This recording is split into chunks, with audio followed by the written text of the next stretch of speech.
Welcome to the International House of Toys. Today we're going to be talking about something very special and dear to my heart. It's an ancient and old game, a game that's been around for a century maybe, I don't know. It all starts a long time ago. North of London, there's a little hamlet by the name of Nottingham. Yes, London. In Nottingham, there is a nursing college. And where there's a nursing college, there are young lads. Young lads who like to hang out at pubs. And this particular pub in Nottingham had two young fellows. Both brothers indeed. One by the name of Sir Johnson and the other by the name of Sir Lionel. And these two brothers, as brothers were, liked to drink and party and flirt with the lasses. Well, at times they would get a bit too drunk, too much of the firewater, if you will, and they would begin to get violent, start fights, ribble-rabble, if you will, tear up the whole bar, cause all kinds of problems and mischief. One day, the constable of Nottingham came to these fine guys and said, "Sirs, we can't have any of this tomfoolery, no more jousting and gallivanting and drinking. And these duels, you gotta stop the duels, son." So, the brothers got together one day in a brief moment of sobriety and decided that from the future on, when the drinking sessions would incur, they would play a game. Well, the brothers didn't have much money, even though they came from wealth. They were quite spoiled in their younger years. They were quite broke at the moment. And, well, you know, booze costs money, and so do lasses. So, they started to play chess, the ancient game of strategy. Well, they started to notice from many hours of playing chess at the said pub that they would begin to get a following of young, wealthy lads who were not very well with the women and had lack of employment. And these fine lads decided that, hey, we have a great idea here. What if we sold this game to these lads and make a fortune? So, and that day, the game was invented.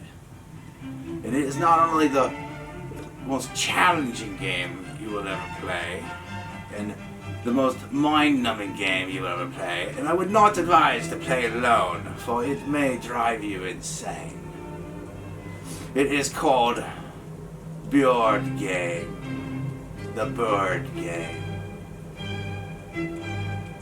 So many years of playing the board game and selling this to young individuals, they wrote tomes and tomes of rules and modifications and additions and add-ons.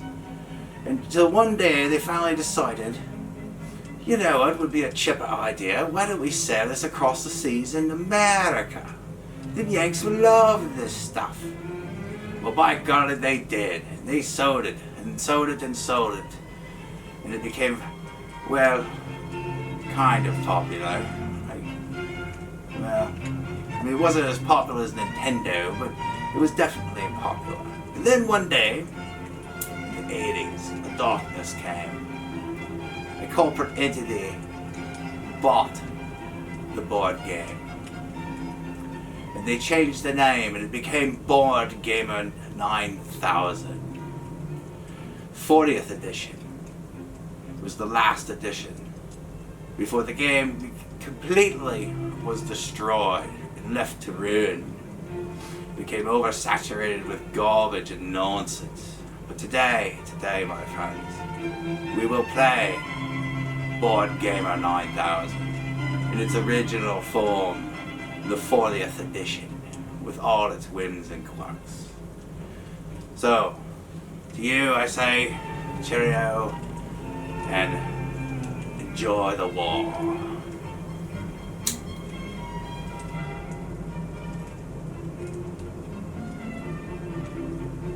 Board Gamer.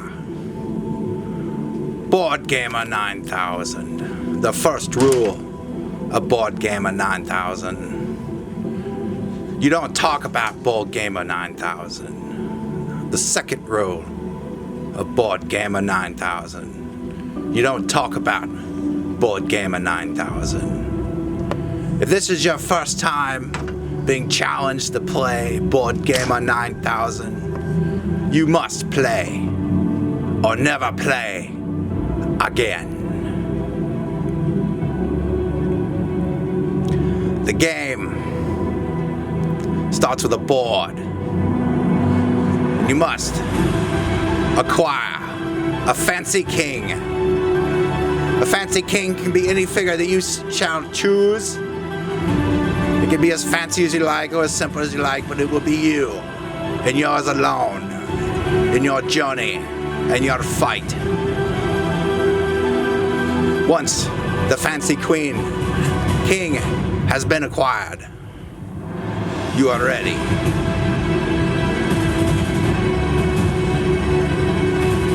Here to the fancy queen. The fancy king is mighty, but he must fit on the square. If he doesn't fit on the square, you can't use him.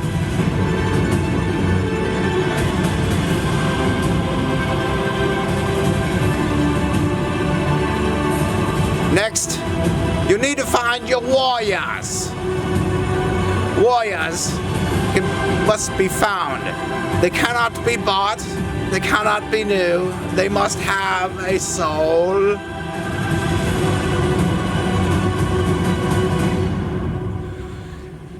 You can find them many places. In the nooks and crannies in life. On shelves, in cabinets, under the bed, even under a tree. But the more you acquire, the bigger your games can be. And the challenges will be long. That's a sneaky one there. When did I put that there? They could basically be any chess pieces that you like, fancy or not.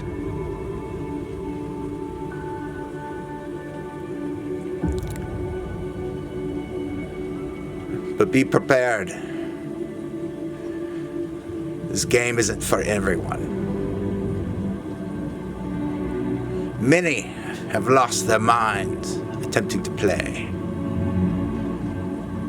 the game.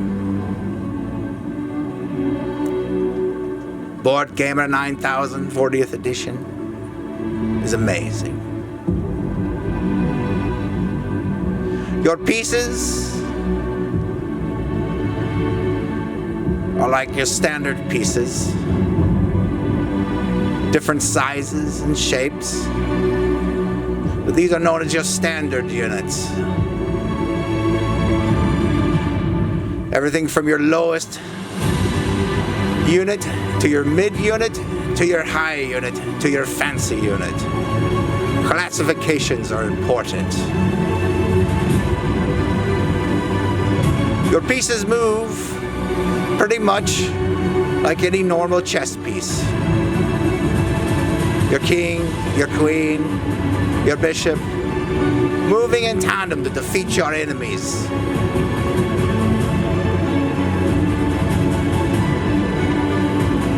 The bishop, cunning diagonal attack. The knight, with his weird L-shaped thing.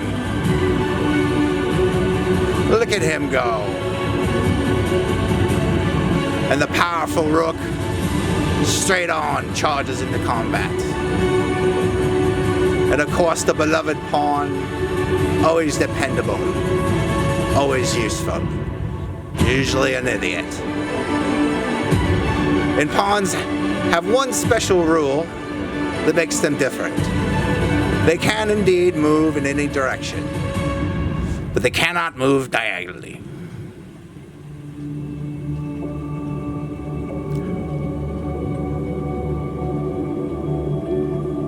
They do, though, indeed kill diagonally as normal, but they can move in any direction, as you will soon see later.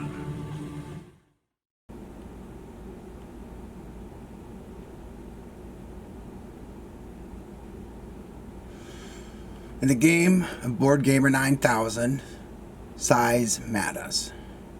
Here we have a fancy pawn, a mid-range pawn, another mid-range pawn but slightly smaller, and a low pawn. This translates to all the other pieces. Fancy pieces can kill any piece less fancy or smaller than themselves, as you see here.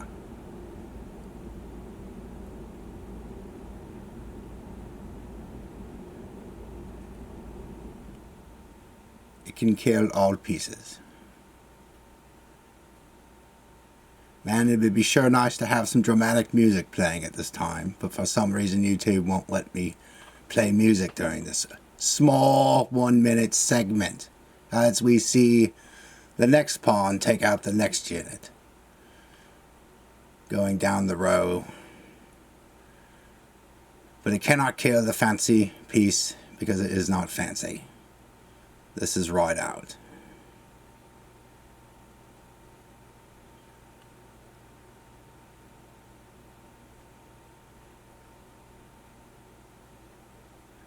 Just remember, size matters and classification. So you see the little guy here taking out the other units. You cannot take out this unit because it is bigger.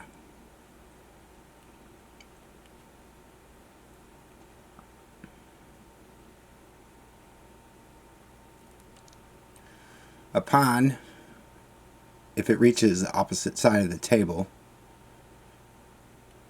can become a queen, as you see.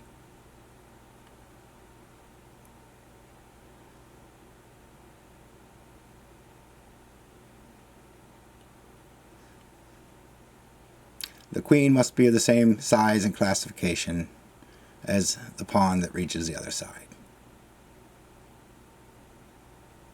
You may wish to paint your figures, and this will allow them to raise one classification.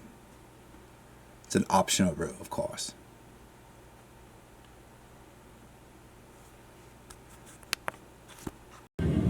Here we see an example of play. Here we have a king who's being taken out by the queen. When a king dies, it is not put into checkmate. Instead, you will count 3 squares, not 4, not 2, but 3, and you will remove all units that surround the vanquished king. It's like an exploding king, really.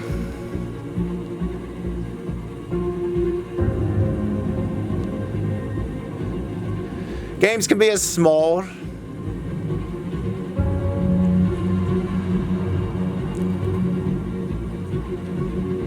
or as large as you wish them to be. It helps if you write up a point list.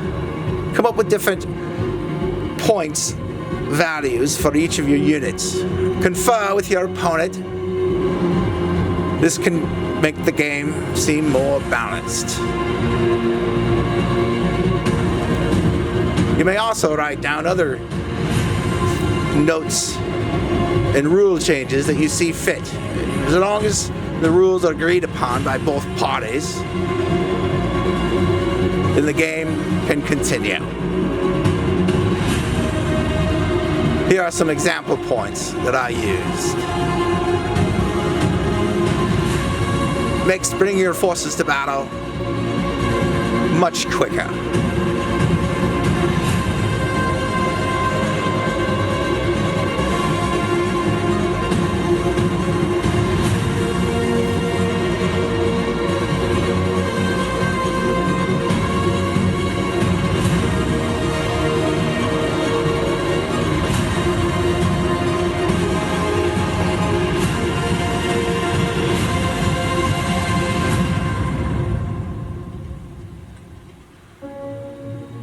Although, in the game of life, sometimes you can't tell what you're up against. So you may wish to play without point values. Run what you got, bro. To win the game, you must checkmate the enemy's fancy king. It is simple as that. No more.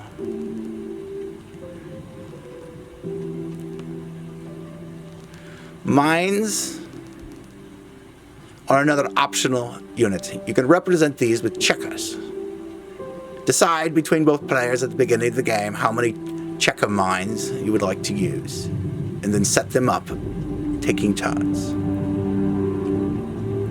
If you place a piece on your own colored checker, it provides a level of protection, as you see here. Mines, if they are stepped on by an enemy player, will destroy the unit. If you are occupying the mine, the enemy unit must be the same classification in order to attack it. But both pieces will be removed, regardless. Mines cannot move. Giants are immune. They make great defensive structures in a pinch. Use them to safeguard and protect your assets in the heat of battle.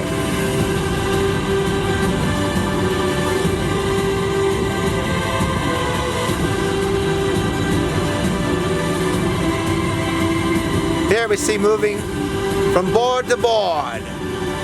Units can move anywhere on whatever level they are on, but they must stop and end their turn before crossing onto the nearest square on the level they intend to move to.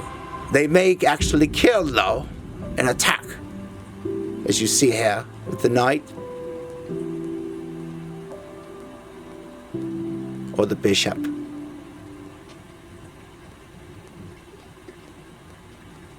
Moving to the closest available slot.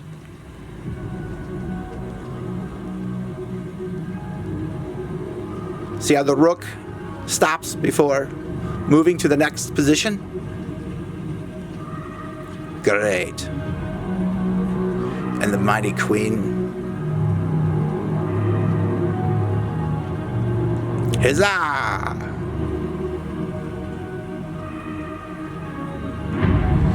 Next, you need to acquire some boards. The more boards, the bigger the game. As before, you must source your boards from existing boards. You must not purchase them new. They must be found. They must be used. They must have a soul.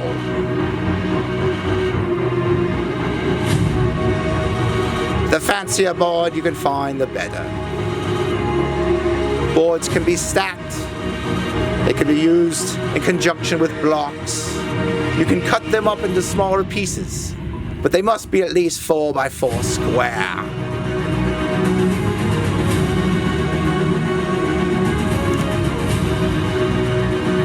Here we have special characters.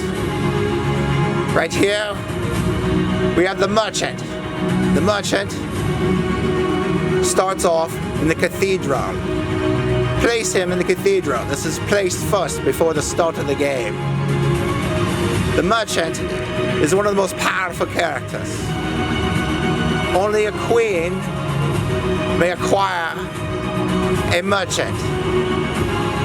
If a queen comes within 1 inch of the merchant, you will now, the player, have control of the merchant. The merchant, thus then, can move like a queen.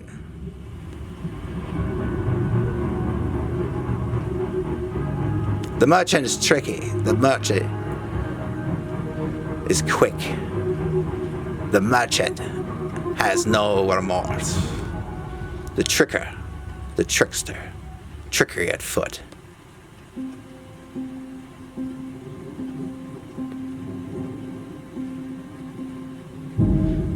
when the merchant comes in contact with an enemy piece, it takes the identity of that piece and allows the player to control all of the enemy's pieces that are in that classification at the end of the turn, essentially giving you an extra turn to move the opponent's players. When you are in control of the enemy's players, you may kill any unit that you wish, but they may not harm you.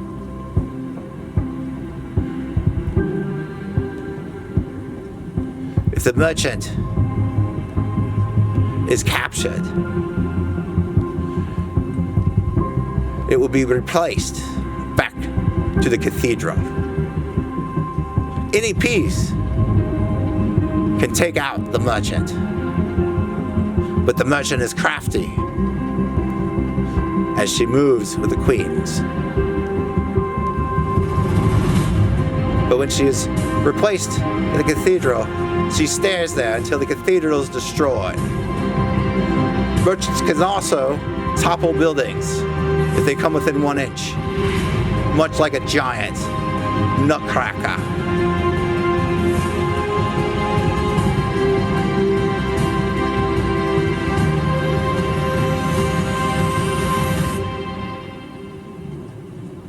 Oh dear, what has happened? A piece has fallen off of the table. This is right out wrong. At any time in the course of the game, any player drops a piece on the floor, you lose. You get nothing. The game is over. You have wasted everything and everyone's time, and you must replay the game. You must start over. You must try again. But the game is over for you.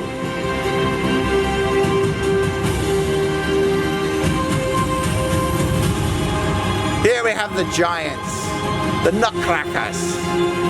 In order to obtain a nutcracker, which is deployed secondly after the merchant, can be placed anywhere on the table, taking turns to place them depending on how many you have decided to use.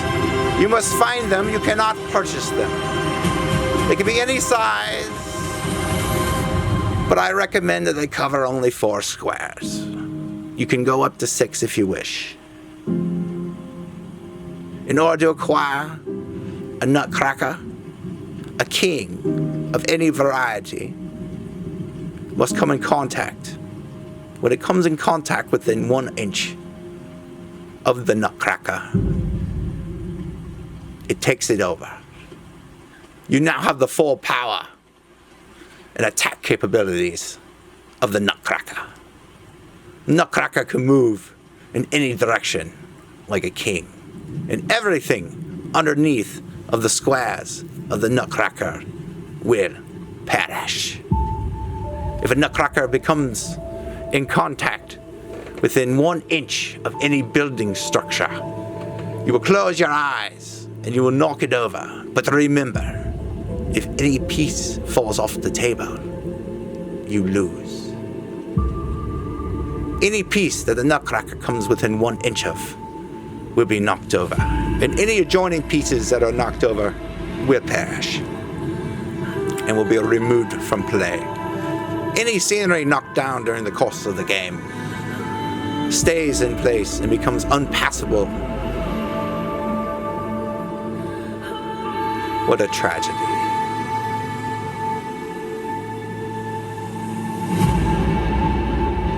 Now that we have our pieces and we know what to do,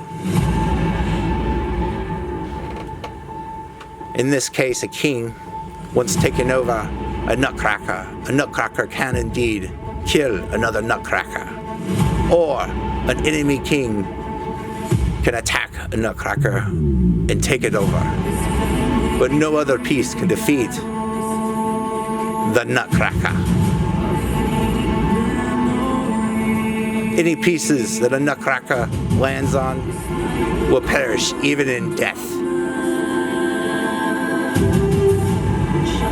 The nutcrackers. Now we are ready to begin the assembled battle. Divide the table in tween. Divide the boards. Begin to set the boards up, starting from big to smallest, until every piece of the battle map is connected. Now, take your blocks and divide them between players and place them one at a time, keeping it balanced. You can build as many or as few structures as you like, but it's up to you. Do not forget to place the cathedral in the center of the board.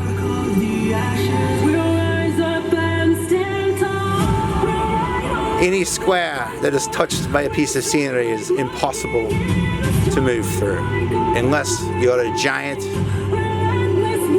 or a merchant. Now we begin to place the mines. White always goes first, taking turns. Now we place the giants, and we are nearly ready to begin the battle. Next, start by placing your fancy kings and your fancy pieces, alternating between units.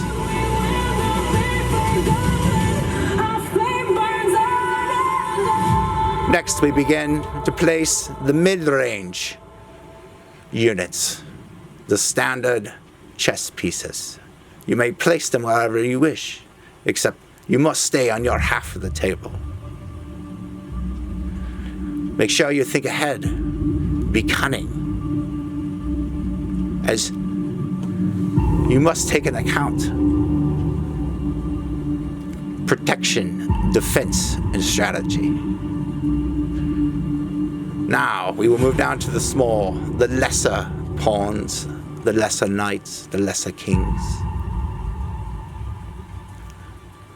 They are the last to be placed. The grunts, the fighting men. We are now ready. Sound the war chimes, light the fires. The battle is nearly ready to begin.